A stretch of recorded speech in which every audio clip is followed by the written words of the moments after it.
10 ways to become irreplaceable.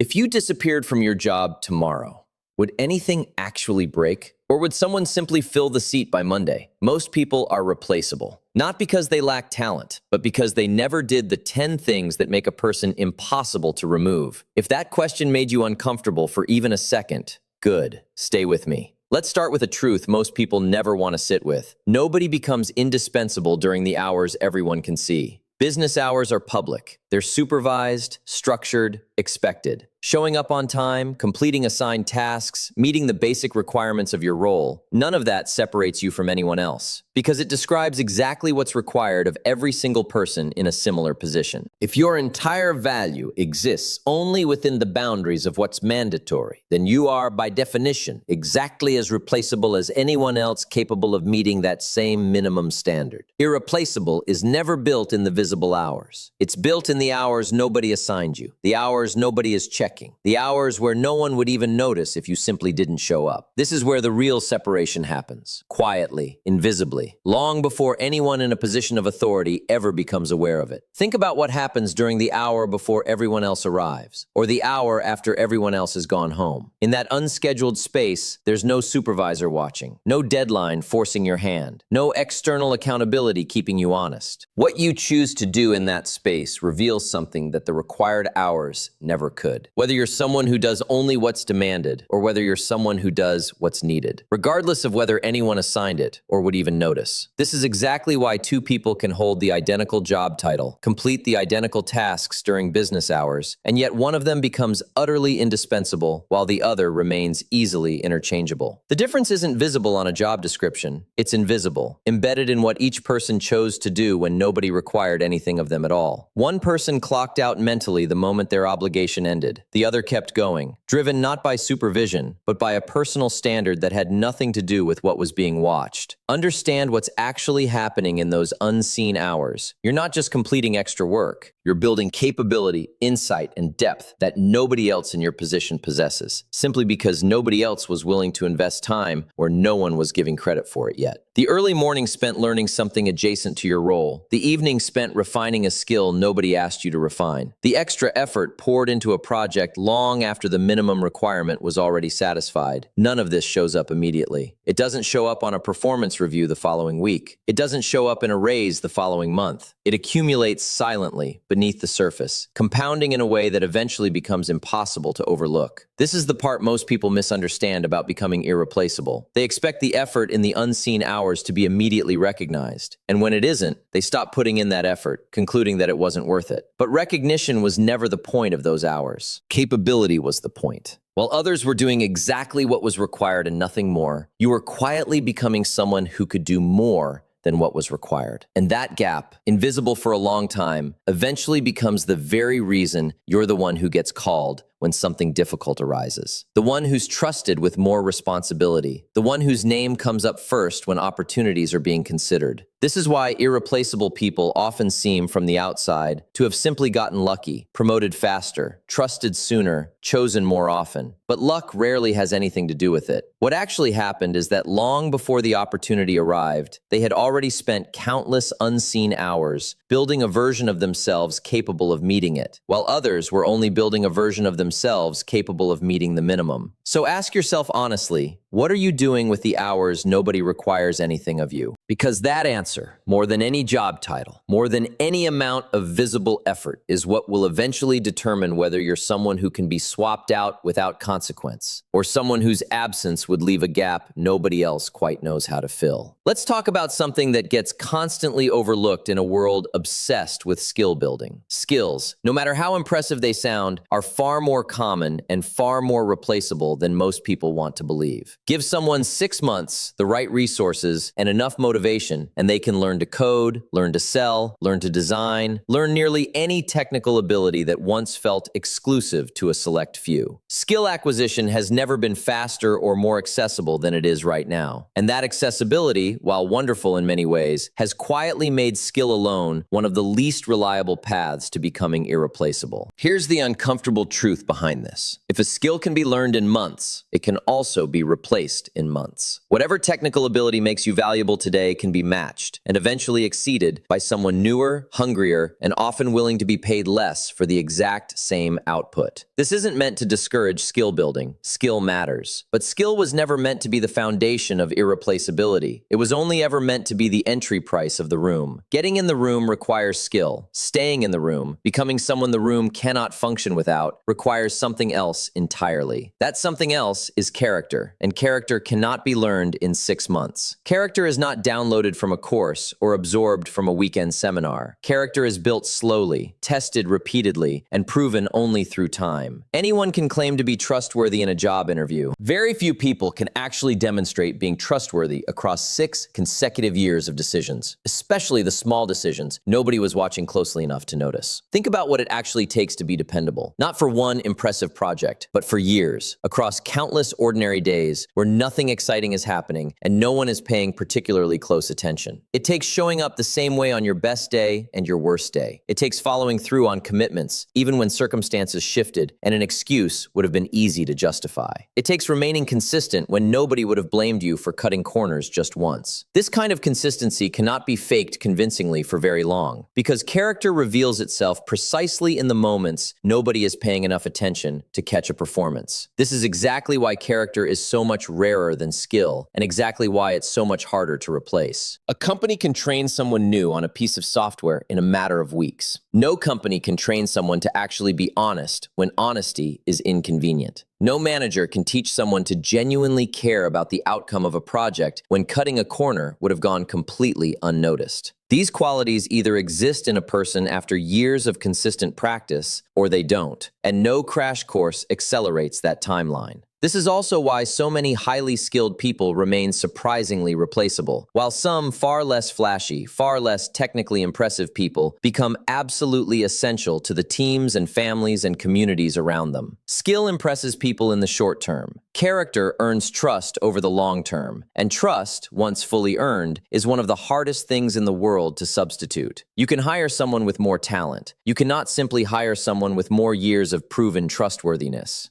That has to be built slowly, the same painstaking way it was built in you. So if you're serious about becoming irreplaceable, don't stop at building skill. Skill alone is a race you will always eventually lose to someone faster, cheaper, or hungrier. Instead, commit to building the kind of character that takes years to fake convincingly. Be the person who is consistent when it's inconvenient, honest when a lie would have been easier, and dependable across circumstances nobody is tracking closely. Skills will always be common because they can be taught quickly, but a person who has quietly proven their character for years, that person becomes something no resume, no training program, and no faster replacement can ever fully substitute. There's a pattern that repeats itself in almost every workplace, every family, every organization you'll ever be part of. There is always at least one problem everyone can see, and yet almost nobody is willing to touch. It sits there, quietly, month after month, sometimes year after year, acknowledged in passing conversation, but never actually confronted.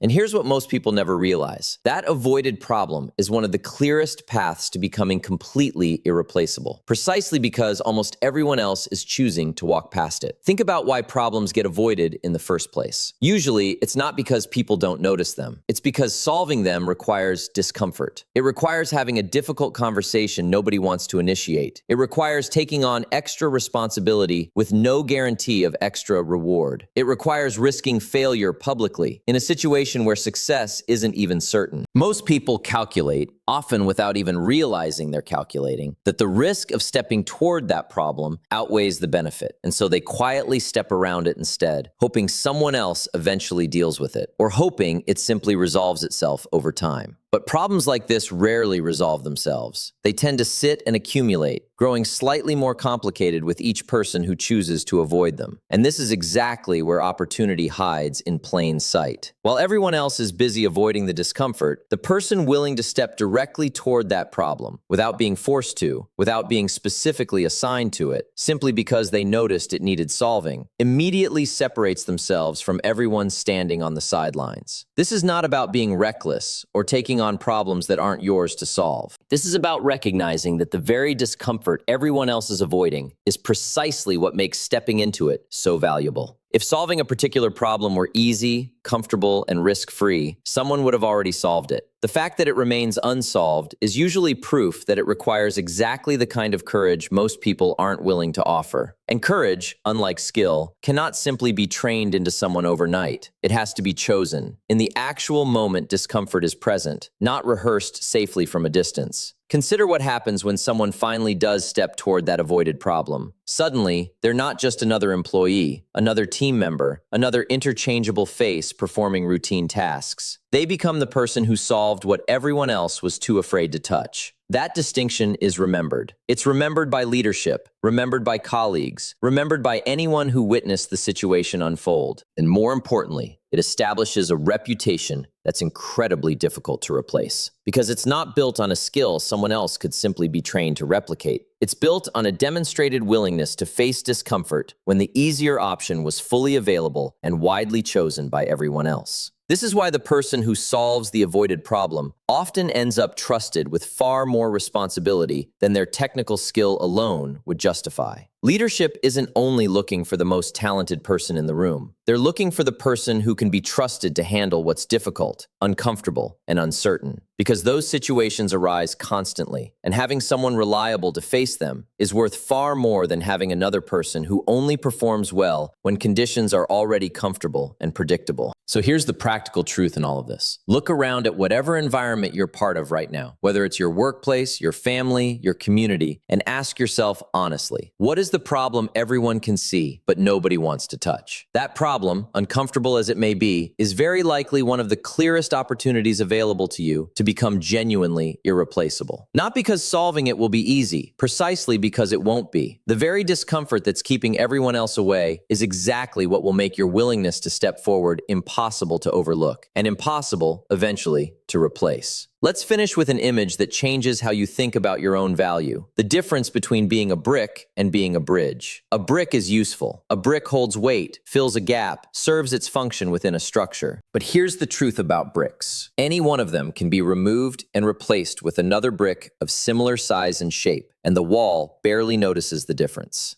Most people, without realizing it, spend their entire careers building themselves into bricks. Solid, functional, dependable bricks. But bricks nonetheless, fully interchangeable with the next available brick waiting to take their place. A bridge is something else entirely. A bridge doesn't just occupy space within a single structure. A bridge connects two things that couldn't reach each other without it. Remove a brick from a wall, and the wall adjusts. Another brick slides into place, and the structure continues standing exactly as it did before. But remove a bridge, and something breaks that cannot simply be patched over with another interchangeable piece. The connection itself is lost, and whatever depended on that connection now has to find an entirely new way across, if one even exists. This is the exact distinction that separates replaceable people from irreplaceable ones. Bricks perform tasks. Bridges create connections that didn't exist before they showed up. Bricks complete what's assigned to them. Bridges link departments that don't naturally communicate, translate ideas between people who think in completely different languages, hold together relationships and processes that would otherwise fracture apart from lack of connection. And because bridges do something structurally different from bricks, they cannot simply be swapped out with the next available option, because the next available option doesn't have the same connections built into them. Think about what it actually means to become a bridge rather than a brick. It means you're not just excellent at your individual task. You understand how your task fits into the larger picture, and you use that understanding to connect people, ideas, and processes that would otherwise remain isolated from each other. It means when two departments are struggling to communicate, you're the person capable of translating between them, because you've taken the time to understand both sides well enough to bridge the gap. It means when there's tension between two people who see a situation completely differently, you're able to step into the middle and connect them, because you've built enough trust and understanding with both sides to hold that connection together. This kind of value cannot be replicated overnight by hiring someone new, because a new person, however skilled, doesn't yet have the relationships, the institutional knowledge, or the trust required to serve as that same connection point. A brick can be replaced instantly, because a brick's value exists entirely within itself. A bridge's value exists in what it connects, and connections take time, consistency, and relationship to build. This is precisely why removing a bridge creates a gap that lingers, long after a replacement brick would have already been slotted seamlessly into place. So here is the real question worth asking yourself. Are you simply completing your individual function within the larger structure, doing your job well, staying within your lane, being a solid and dependable brick? Or are you actively working to understand how the different pieces around you connect, positioning yourself as the person who links what would otherwise remain disconnected? Because bricklayers can always find another brick. But when a bridge is gone, everyone standing on either side of that gap feels the absence immediately, and no readily available replacement exists to instantly restore what was lost. Becoming irreplaceable was never only about doing your individual job exceptionally well.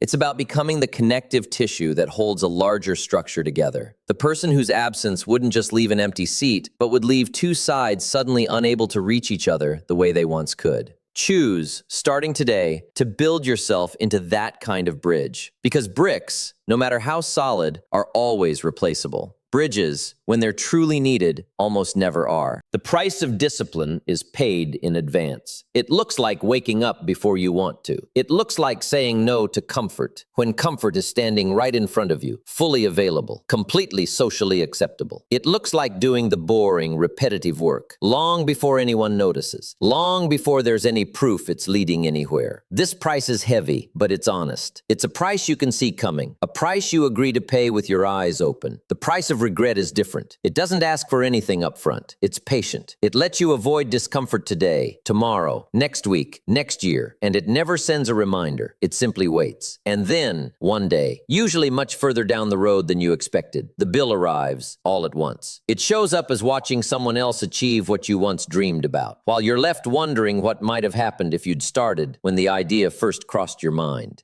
It shows up as looking at your own life at 40, 50, 60 years old and realizing the years didn't wait for you to feel ready. Regret's price is not smaller than discipline's price. In most cases, it's far larger. It just gets collected later with interest when there's far less time left to do anything about it. This is the deception most people fall for. They believe that avoiding the price of discipline today means they've gotten away with something. They believe that skipping the workout, postponing the hard conversation, delaying the difficult decision means they've saved themselves some pain. But nothing has been saved. It's only been deferred. The debt is still there, quietly growing, and eventually it must be settled. Just later, under worse conditions, with less energy, less time, and far fewer options than you have right now. Here's what makes this truth so uncomfortable. The price of discipline is always cheaper than the price of regret. And yet most people choose regret anyway, simply because its cost is invisible in the moment. Discipline's price is immediate and obvious. You feel it today, right now, in the resistance of doing something hard. Regret's price is delayed and abstract. You don't feel it today. It hides patiently in some future version of your life that doesn't feel real yet. And because human beings are wired to respond to what's immediate rather than what's distant, most people choose the cheaper feeling option in the moment, without realizing they've actually chosen the far more expensive one in the long run. So here's what I want you to sit with. Every single day, you are making a payment. There is no version of your life where nothing is being paid. The only question is,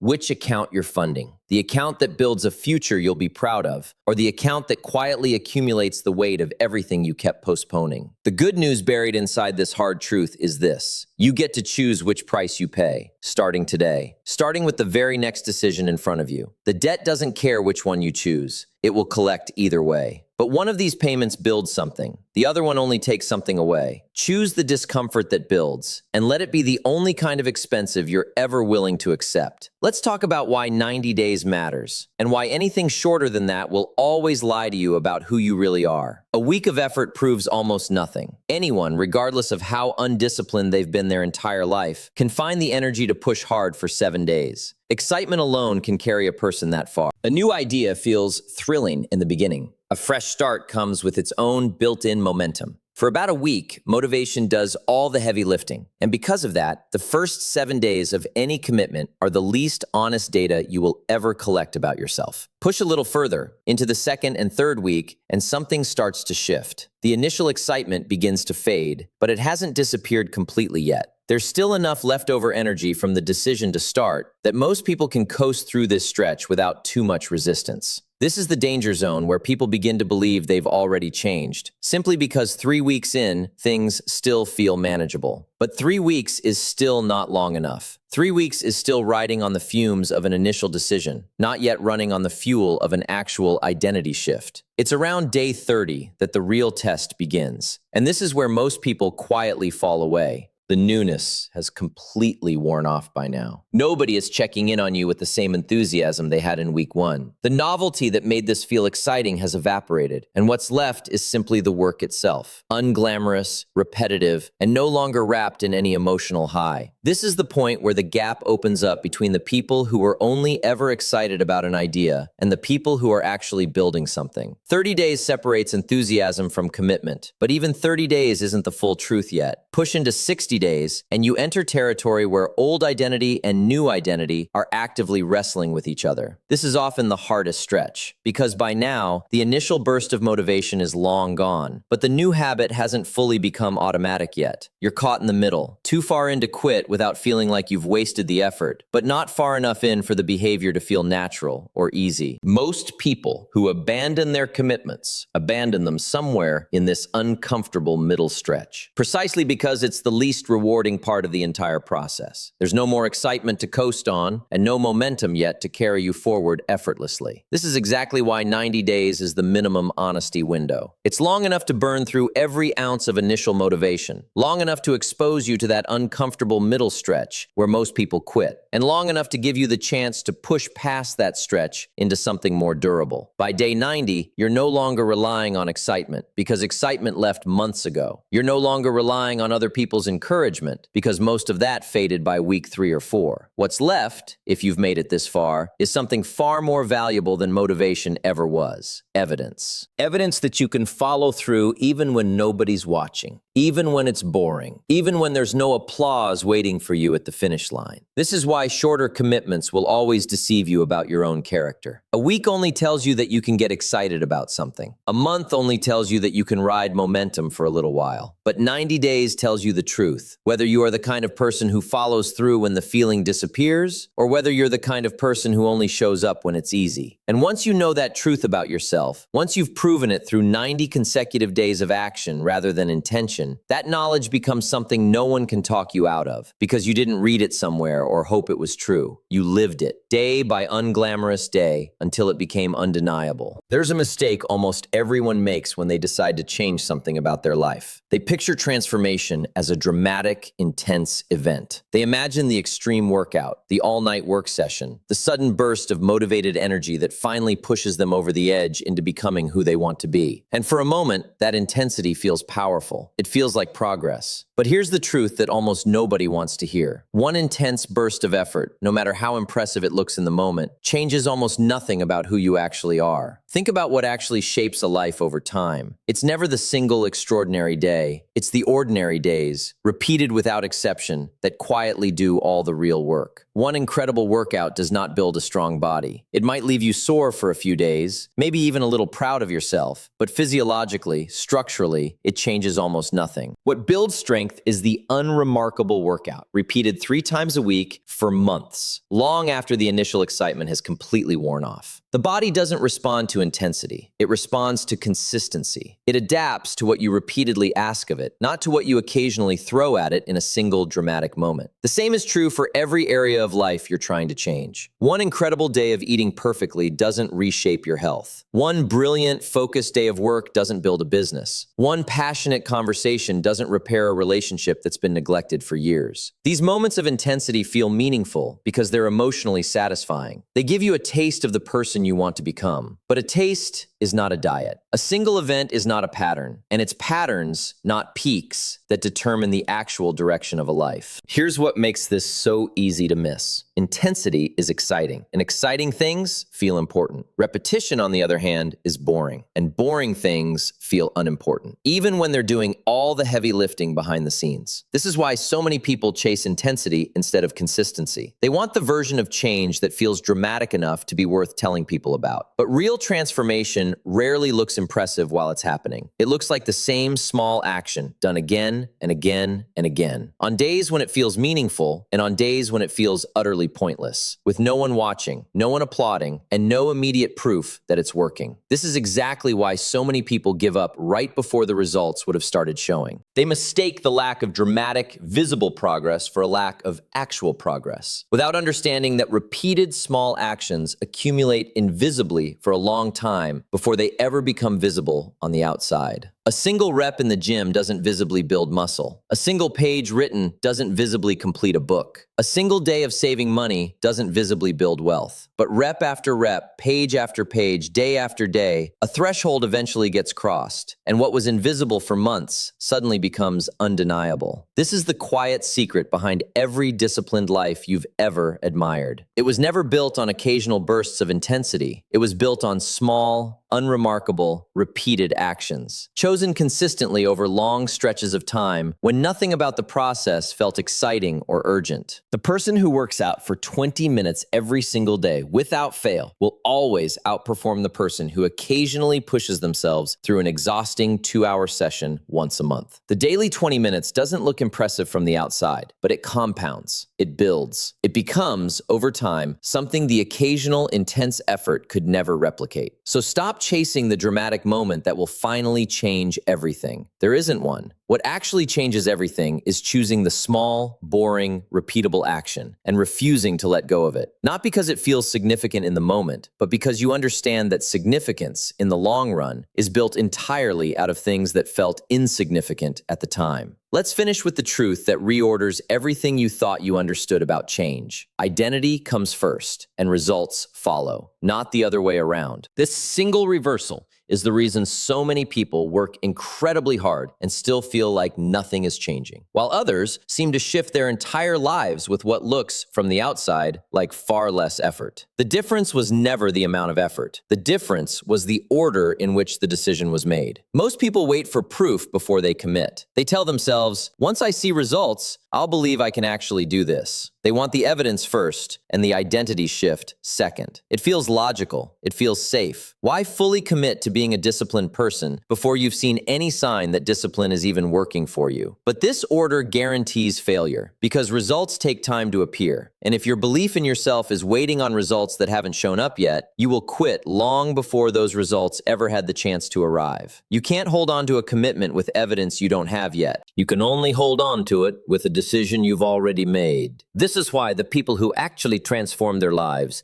do something almost invisible before anything external changes. They privately decide, often with zero proof, that they are now someone different, not someone who is trying to become disciplined, someone who already is disciplined, starting today, regardless of what today's results happen to look like. This decision isn't loud. It isn't announced to everyone around them. It often isn't even fully believed yet, deep down. But it's made anyway, and that quiet, private decision becomes the foundation everything else gets built on. Here's what makes this so difficult. For a while, there will be no evidence to support the new identity you've claimed. You'll call yourself disciplined, and your results will still look exactly the way they did last month. You'll call yourself someone who follows through, and you'll still feel every bit as tempted to quit as you always have. This gap between the identity you've decided on and the results that haven't caught up yet is where almost everyone loses faith. They assume that because the results haven't appeared, the identity must not be true. So they abandon the decision right before the results were finally about to catch up to it. But understand what's actually happening in that gap. Identity change happens beneath the surface, long before it becomes visible on the outside. Every time you act in alignment with the person you've decided to become, even when it doesn't feel true yet, even when there's no evidence to back it up, you are reinforcing that identity a little more. You're casting another vote for it. And votes accumulate quietly, invisibly, the same way a single brick doesn't look like a wall, but enough bricks, laid one after another, eventually become impossible to see through. This is why waiting for results before believing in yourself has the order completely backwards. Results are not the cause. They are the delayed evidence of a decision that was made long before they showed up. The person who becomes financially disciplined isn't disciplined because their bank account grew. Their bank account grew because they had already decided, privately, weeks or months earlier, that they were now someone who manages money differently. and they kept acting on that decision even when the numbers hadn't caught up yet. So if you're waiting to feel like a disciplined person before you start acting like one, you will wait forever, because that feeling only arrives after the identity has already been claimed and lived out, not before. Stop waiting for proof. Make the decision first, quietly, privately, today, before your circumstances have given you any reason to believe it's true. Then keep acting on that decision, day after unremarkable day, until the results finally do what results always eventually do. They catch up to the identity that was there long before they ever arrived.